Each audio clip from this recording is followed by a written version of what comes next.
8块钱2斤8块再加2斤4斤再加2斤6斤8块钱6斤上车，给力来喽39 10块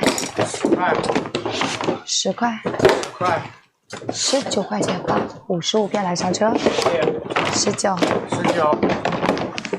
8块嘎嘎好的质量9块2个来上车给力9块这不错39 9块9发10双9块哪里不便宜哪里今天14块钱上车刷给关注19 29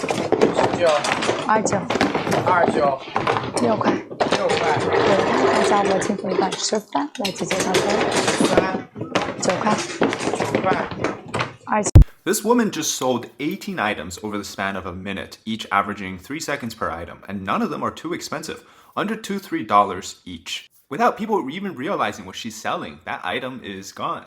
She is Zheng Xiangxiang, an online shopping influencer. Today we're going to talk about the bizarre and sometimes even crazy reactions and how the Chinese shopping experience is like. Now remember when people actually bought things from the QVC, and in Canada I think it's called the shopping channel. Well, this is basically China today, using or doing whatever they were doing on TV shopping with infomercials, turning that into online. So think of it like if Costco's sample stations were online. And the basic idea is quite simple. You have an influencer who can answer questions from commenters. They can ask them about the sizes, the color, texture, the material, the quality, etc. And all of these things can be answered live. So it's like you're doing a live sale for hundreds of thousands of people online.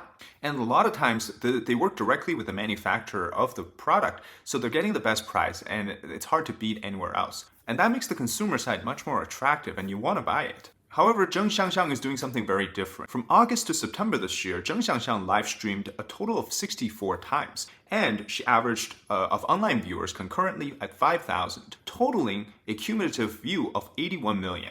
But in October, which is last month, she sold $10 million in conversion worth of stuff on Douyin, which is China's TikTok, with her overall view jumping to 120 million for the month. Her sales methods are actually quite unique even for China's online shopping experience. She doesn't really describe the product, she gives each 3 seconds one quick look, and you have to decide whether you want it or not on the spot, otherwise it's sold within the next 5 seconds. Now, I have to be realistic, this is pretty mesmerizing to look at. You're seeing constantly these orange boxes left and right, shifting to in front of her. She takes a look at it, grabs it, tells you the price, and then moves on to the next. She has a very calming voice. So it no wonders that she gained somewhat of a success in this field, because that's a unique aspect. But these boxes, they imitate Hermes, and they're trying to package cheap goods in a luxury packaging. And that's her key here. So she's selling stuff really cheap. And these are not good quality products. In fact, her return rate is quite high. So people feel like she is simply selling really low-end products to try to make marginal profits at a much higher return than what you would expect from another seller. Her products are cheap and they're not brand named, but that's not her point of selling. She's selling urgency. She's selling this crowd psychological behavior, which is that if everybody wants to buy it at the same time, whether you want it or not, or you need it or not, or if it's even good, you want to have it because other people want to have it. So are they really buying a shock factor, or are they really buying her stuff? And is she the only one doing this live streaming stuff? No, China has a full-blown e-commerce shopping experience around influencers and live streaming. Now, this is very interesting about Zheng Xiangxiang. She's not an established person or a celebrity. She doesn't have an influencer base. She gained her success quite fast. But precisely because of this, she's a newcomer in the sense of nobody knew her before this year, that she quickly gained success through her unique formula. So what she's excelling at is selling things really fast and really cheap. Now, this method has largely been done by companies like Temu and Pinduoduo, who has essentially owns Temu and is the Chinese version, as well as companies like Shein, who sell really cheap stuff at a discounted rate, unbelievable to our consumer ideas of what a shirt would sell for, or what pair of pants would sell for. But they do it. In fact, I went on Temu today just to take a look at what's going on. You can buy 5 things at a discounted 50%, and they tag on an additional $250 coupon, depending on how much you spend. So it's like you're spending the same money to buy one item at a different store, but on Temu you can buy 5, 6, 7, 8 items for that same amount of money. So we understand today a lot of young kids, they want to be online influencers, but in China, being an influencer is the first step. Being an influencer that can sell stuff is the final step. This is James Harden, an NBA player in China. He was selling his brand wine on live stream with 10,000 bottles ready to be sold. It was all sold in 10 seconds. He was so shocked. Look at his reaction. It's crazy. He could not believe it. Are Chinese people that rich? They're always buying stuff online. Well, it was like that in the heydays of live streaming e-commerce. Basically, people were buying everything, and whatever people were selling online, consumers were buying. But it's been different in the past 2 years, essentially since the pandemic, simply because people don't have as much money. This format emerged a few years ago in China in around 2015-2016, and it became ubiquitous during the pandemic era. But since coming out of the pandemic in 2023, this format has slowly died down. Not because the format itself has changed that much, but because people's purchasing powers has dramatically decreased. For example, known as the Black Friday of China, the November 11th or Double 11 is an important date, not just as an indicator for the sales for this quarter, but it actually could be indicative of the entire year sales trend. And on this day, millions, billions of dollars worth of products are being sold across China's e-commerce platforms. Sites like Alibaba, sites like Douyin, Pinduoduo, which is Temu.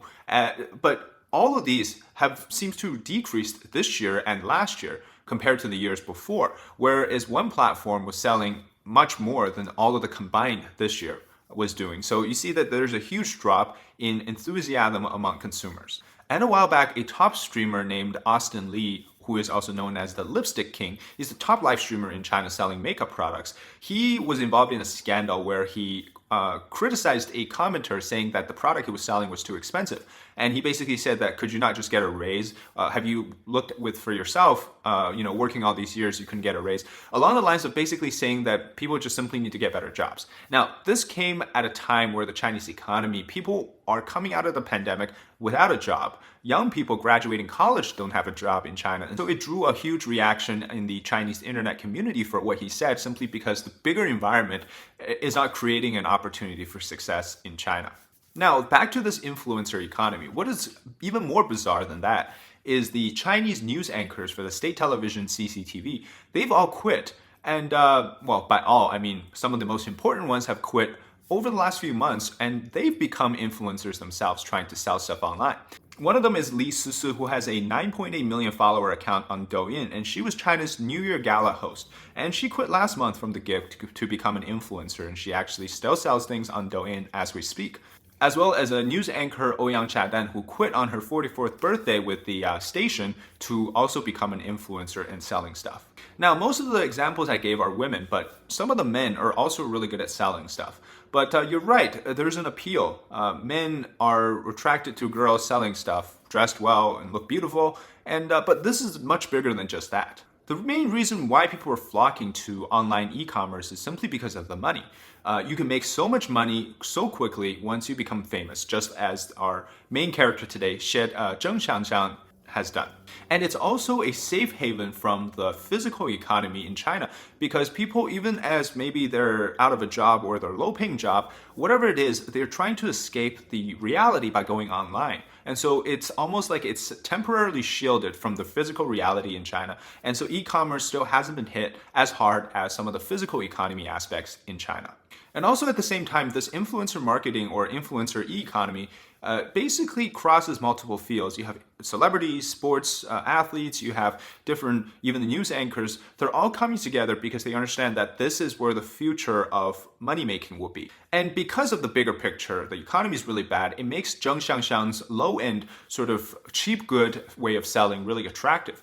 Back in the days, people were willing to spend $100 or $1,000 or more to buy something because they have the influencer who is backing it, right? They're saying this is a great product. But today it's different. They're not willing to spend that money, but they're still willing to spend, $10, $20, $30 on a pair of shoes or on some sweaters or on some products. And so this lower spending threshold has actually helped to boost her fame, and that's where she thrives. And just to talk about this as a context, right? In China, you can take classes, attend colleges to become influencers. A professional company will in fact train you to become you're an employee, but you're also an independent producer. You make your own show. All you need is a camera, and you can live stream anywhere and start selling your products. And this has become a very, very big part of the current atmosphere in China. And so, people basically can get a real job now, selling stuff, live streaming stuff online. And to you, the viewer, it looks like there's just some staying at home person, but in reality, they could be somewhere in a factory with a small wall behind them, and they're selling stuff to you online. Now it's all fun and games until the CCP steps in, and they've done so with extensive regulations to try to control and manage what the influencer can do and cannot do. In fact, last year on June 4th, the lipstick king Austin Lee accidentally showed a cake representing a tank on this all-important day, which is very sensitive in China, and his stream was cut off, and he disappeared for about 3 months, and he didn't come back until afterwards, which then he immediately landed himself in another scandal, which we just talked about.